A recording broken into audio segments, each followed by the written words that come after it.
La pericarditis aguda produce cambios en el electrocardiograma y los cambios más comunes son la elevación del segmento ST en la fase aguda.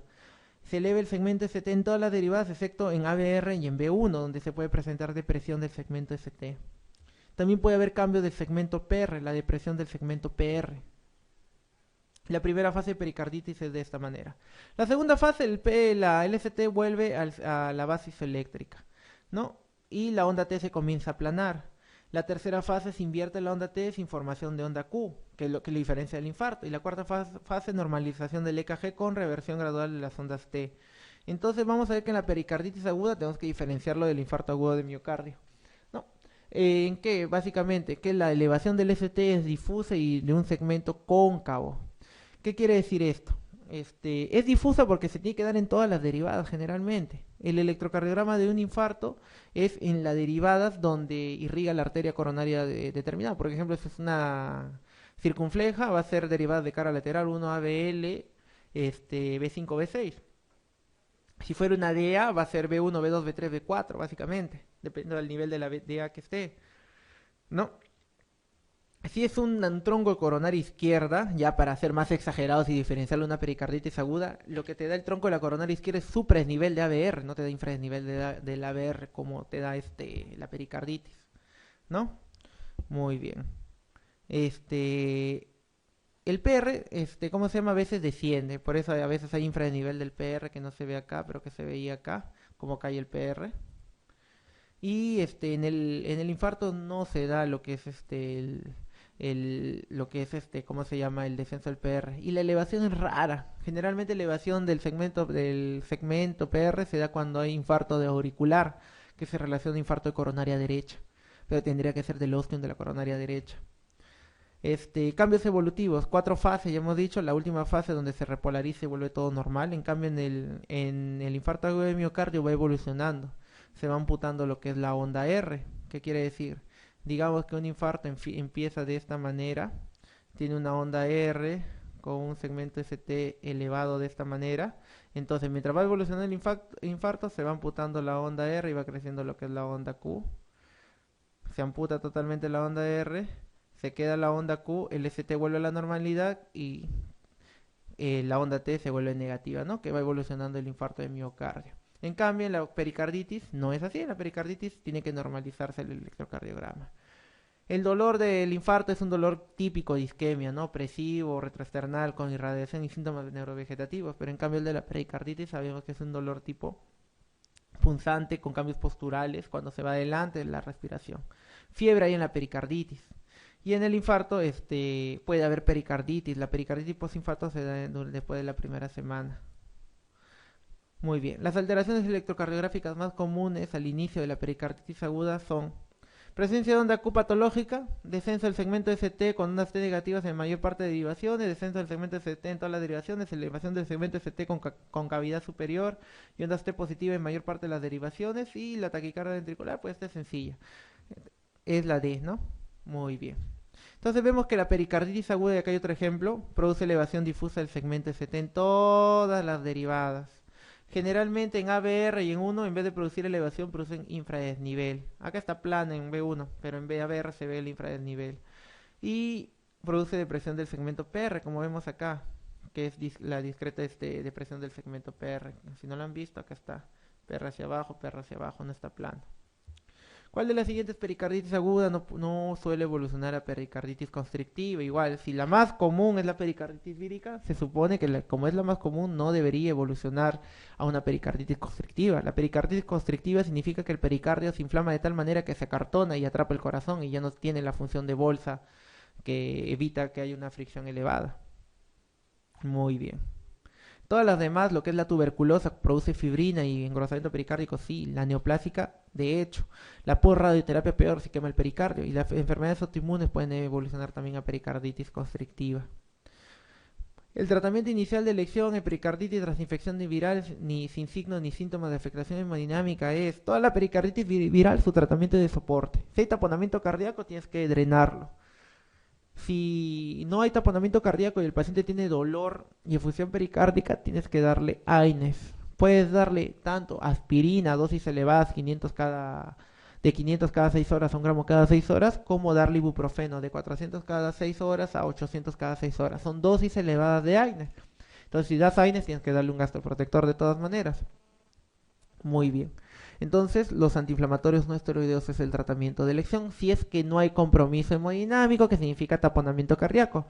El paciente que les hablo que hizo pericarditis purulenta posteriormente, primero estaba en piso, tranquilo y feliz de la vida con su ibuprofeno 800 cada 8 horas, y en la noche llaman que el paciente está disneico, ya, y tenía todas las fases del paciente que estaba en dificultad respiratoria, tenía pulso paradojal, tenía ingurgitación yugular, ruidos cardíacos alejados, estaba taponándose. Lo tuvimos que llevar a shock trauma y drenarlo de emergencia, ¿no?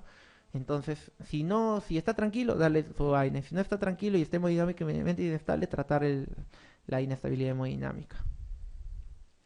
El derrame pericárdico produce dificultad del llenado diastólico del ventrículo, aumento de la presión arterial, aumento del gasto cardíaco, descenso de la presión venosa central. Básicamente lo que produce el derrame pericárdico es de que como el corazón en diástole tiene que relajarse y llenarse, lo que hace es el líquido evitar que el corazón se relaje, o sea, disminuye el volumen de llenado ventricular. La presión, por lo tanto, tiene que bajar, no va a subir la presión si no estás llenando líquido. El gasto cardíaco no va a aumentar, tiene que disminuir, esto es lo contrario. Y la presión venosa central, como se está quedando líquido detrás del corazón, tiene que aumentar, ¿no? Entonces, lo único correcto acá sería la letra A. ¿Cuándo no se debe realizar una pericardiocentesis? Solamente se realiza pericardiocentesis cuando hay inestabilidad hemodinámica, ¿no? Entonces, generalmente ante un derrame pericárdico con hipotensión arterial y signos de bajo gasto, tienes que hacer pericardiocentesis para salvarle la vida. Cuando sospecha de un derrame tuberculoso, la única manera es hacerle test de ADA líquido pericárdico, PCR líquido pericárdico. Entonces le haces pericardiocentesis diagnóstica. Sospecha de derrame pericárdico de que sea purulento, también le haces diagnóstica. Sospecha de derrame hemático, le haces diagnóstica, a menos que te vayas hasta el ventrículo y saques sangre del corazón, ¿no? Y ante todo derrame diagnóstico por ecocardiografía sin compromiso hemodinámico, no. Si es un paciente que no tiene alteración hemodinámica, así tenga en el ecocardiograma una bolsa de líquido pericárdico, y se ha visto a veces hasta derrames pericárdicos de 1400, 1500 por ecocardiografía, o sea, 1.5 litros alrededor del corazón sin compromiso hemodinámico. Son pacientes crónicos que van tolerando. Es por eso que según el tiempo de inicio de la pericarditis, si es aguda, solamente ya con 100 mililitros estás haciendo taponamiento cardíaco. Pero si es un paciente que largamente, en 6 meses, va acumulando líquido, el corazón se va compensando y evita que haya taponamiento cardíaco. Entonces, la E. ¿Cuál es el tratamiento de elección para la pericarditis constrictiva? Constricción significa que ya el pericardio se secó, se acartonó y ya no sirve para la función de relajación del corazón, ni como sistema de disminución de fricción del corazón. Lo que está haciendo es estorbando la función del corazón. Es más, como la pericarditis constrictiva. Recuerden que el pericardio cubre principalmente los ventrículos y las aurículas, las pobres aurículas las dejan solas afuera. Entonces, como está construyendo los ventrículos, las aurículas se comienzan a dilatar, hay congestión venosa sistémica, hay ingurgitación yugular, hay signo de Kussmaul. El signo de Kussmaul es el aumento de la presión venosa central a la inspiración. Recuerden que la inspiración debería ser de que llene más el ventrículo derecho, la aurícula derecha y caer la presión venosa. Pero acá es todo al revés, porque no entra líquido, entonces aumenta la presión venosa central. ¿Qué hacemos? Si ya no sirve el pericardio, entonces lo que no sirve, como dice Marisol, es la basura, ¿no? La letra de pericardectomía. Sacas todo el pericardio.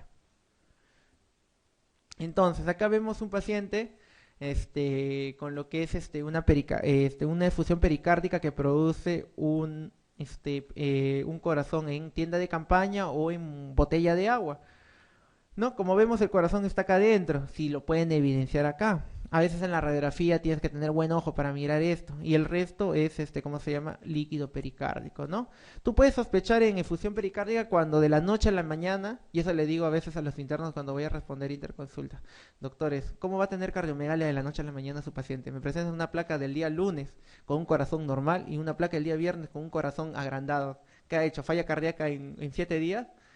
No, pues no se pasen, pues. Desde ahí me mandan el interconsulta paciente con cardiomegalia, descartar falla cardíaca.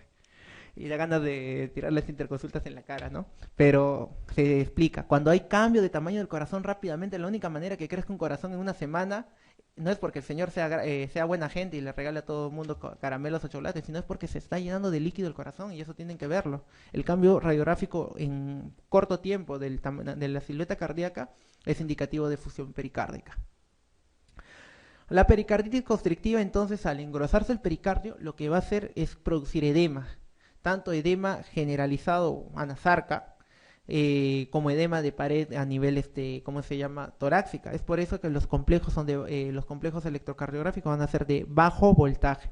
Se define como complejo de bajo voltaje aquel complejo electrocardiográfico que es menor de 5 milivoltios, el R, la onda R, menos de 5 milivoltios, o sea, menos de 5 cuadraditos en lo que es en plano frontal y menos de 8 cuadraditos en lo que es las precordiales, ¿no? Es como se define lo que es este complejo de bajo voltaje. En la pericarditis constrictiva, la radiografía de tórax nos puede mostrar cardiovegalio, silueta cardíaca normal, congestión venosa pulmonar, derrame pleural, calcificación de pericárdico, pueden aparecer todas las anteriores. De hecho, que la radiografía de tórax te puede mostrar cardiomegalia, silueta cardíaca normal. Cardiomegalia si es que hay efusión con pericarditis constrictiva y silueta normal si ya se secó el líquido y se está cartonando el corazón. Congestión venosa sí se puede ver incremento del tamaño de la trama vascular pulmonar. Congestión o derrame pleural también, porque por la falla cardíaca que produce derecho, la congestión venosa da difusión pleural. Calificación del pericardio, que también es común. Se calcifica y se ve en la radiografía. Entonces son todas las anteriores. Ahora, en la evolución de la efusión pericárdica nos podemos ir hacia lo que es el taponamiento cardíaco, que el taponamiento cardíaco es una emergencia cardiológica. El paciente que llega con signo de taponamiento cardíaco tiene que ser hecho su pericardiocentesis de emergencia. ¿Cómo se hace el diagnóstico de un taponamiento cardíaco? El diagnóstico es clínico, básicamente la triada de Beck, ¿no? Hipotensión, ruidos cardíacos alejados e ingurgitación yugular.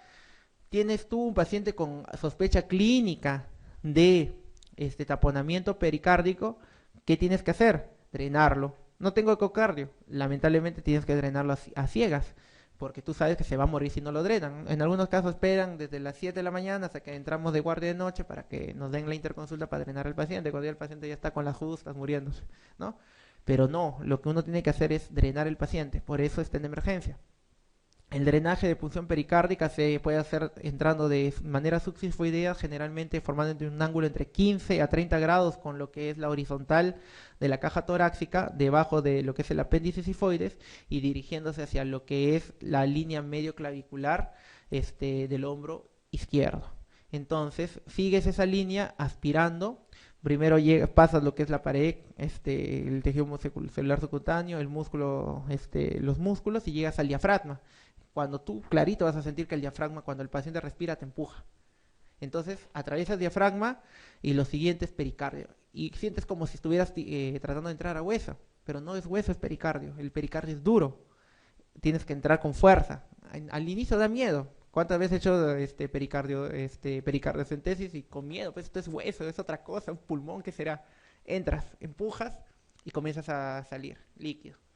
Entonces estás en pericardio. Ahí es diferente que comiences a aspirar, sale líquido, que otra cosa que comienza a pulsar líquido, ¿no? Pum, pum, pum, ahí ya has atravesado corazón, ¿no? Por eso hay que tener bastante cuidado cuando haces el procedimiento, ¿no?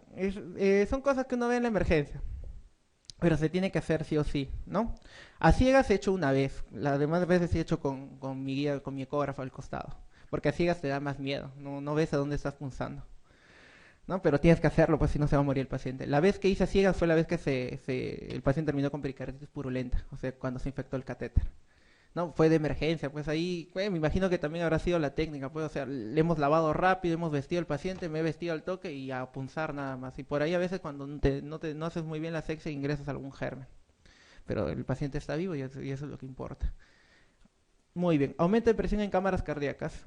Lo que va a producir todo esto es que las cámaras ventriculares no se llenen de manera adecuada y el septum interventricular se va a desplazar hacia la izquierda, disminuyendo más el llenado del ventrículo izquierdo. Entonces, restricción llenado de cavidades derechas, aumento de presión en cámaras cardíacas, disminuye el gasto cardíaco, hay congestión venosa, disminución del gasto cardíaco Y todo esto activa el sistema renina, angiotensina y aldosterona. Lo peor que pueden hacer en un paciente con derrame pericárdico es darle diuréticos, eso sí, tienen que tenerlo presente. Varias veces he visto pacientes que están tranquilos con su efusión pericárdica de 1 litro, 2 litros en piso, y lo malo que no se hospitalizan en cardio, sino se hospitalizan en medicina interna, y les comienzan a dar diuréticos, porque está con congestión venosa. Todo lo que es edema a veces piensan que es sinónimo de dar diuréticos, cuando no es así.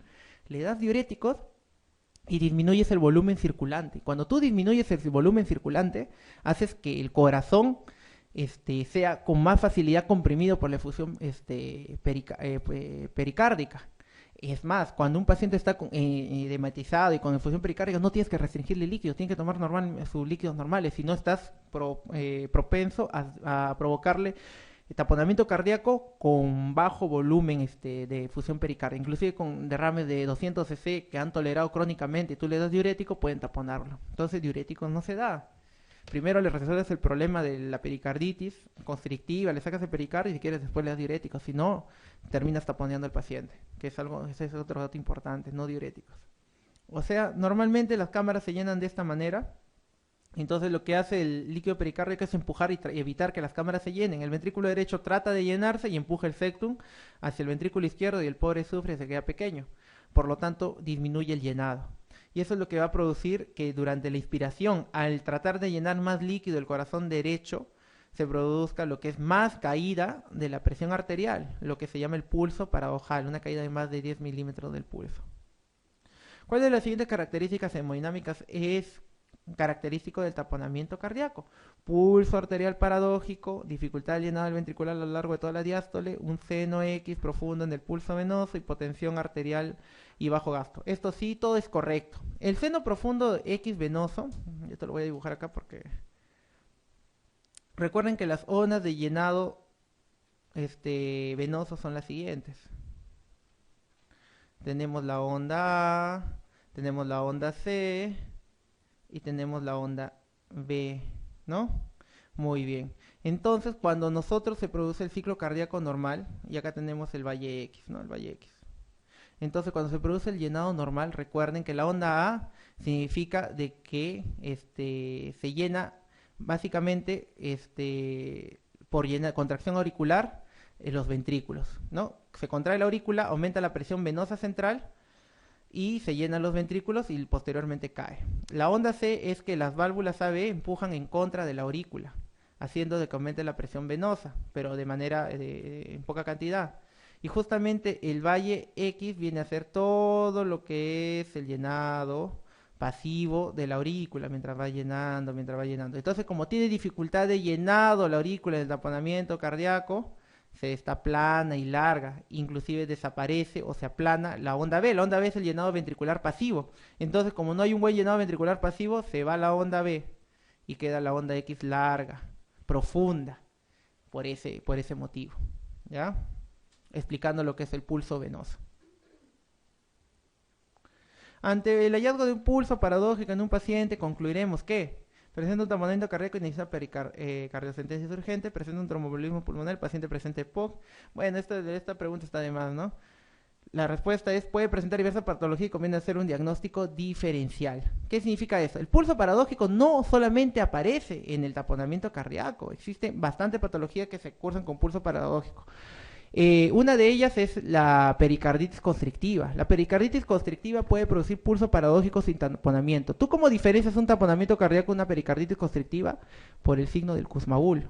Si el paciente tiene signo de Kussmaul, lo más probable es que esté haciendo pericarditis constrictiva, porque a la inspiración va a aumentar la presión, más la presión venosa central. Eso significa que el pericardio está duro. Entonces, tú haces el diagnóstico diferencial de eso. No todo pulso paradojal. Otra cosa importante, tú puedes encontrar también pulso paradojal o caída de la presión cuando haces la prueba del ortostatismo, para ver si hay caída o caída de la presión con cambio de posición. Tú paras al paciente y haces de que de lo que está sentado le tomas la presión parado, vas a ver que la presión arterial cae más de 10 milímetros y estás hablando de que hay un pulso paradojal, pero básicamente por lo que es cambio de posición. Entonces eso es muy importante también diferenciarlo. El pulso paradójico fuera del contexto de un paciente con derrame pericárdico no es sinónimo de decir taponamiento cardíaco. Ahora, el diagnóstico de taponamiento cardíaco es fundamentalmente, eso ya hemos dicho, clínico, ¿no? La ecocardiografía es que si lo tienes a la mano.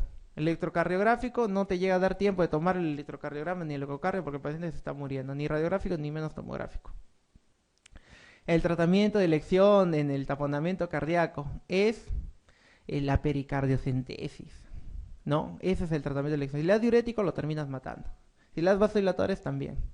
Entonces la pericardiocentesis. Taponamiento cardíaco. Si es un paciente con efusión pericárdica sin taponamiento, sí le puedes dar su aspirinita o su ibuprofeno, ¿no? Todos los siguientes tumores hacen metástasis al pericardio. Señale cuál es que lo hace con más frecuencia. El más frecuencia son los que están al costadito del pericardio. Entonces, lo que es el cáncer de pulmón, y lo hemos mencionado. Muy bien.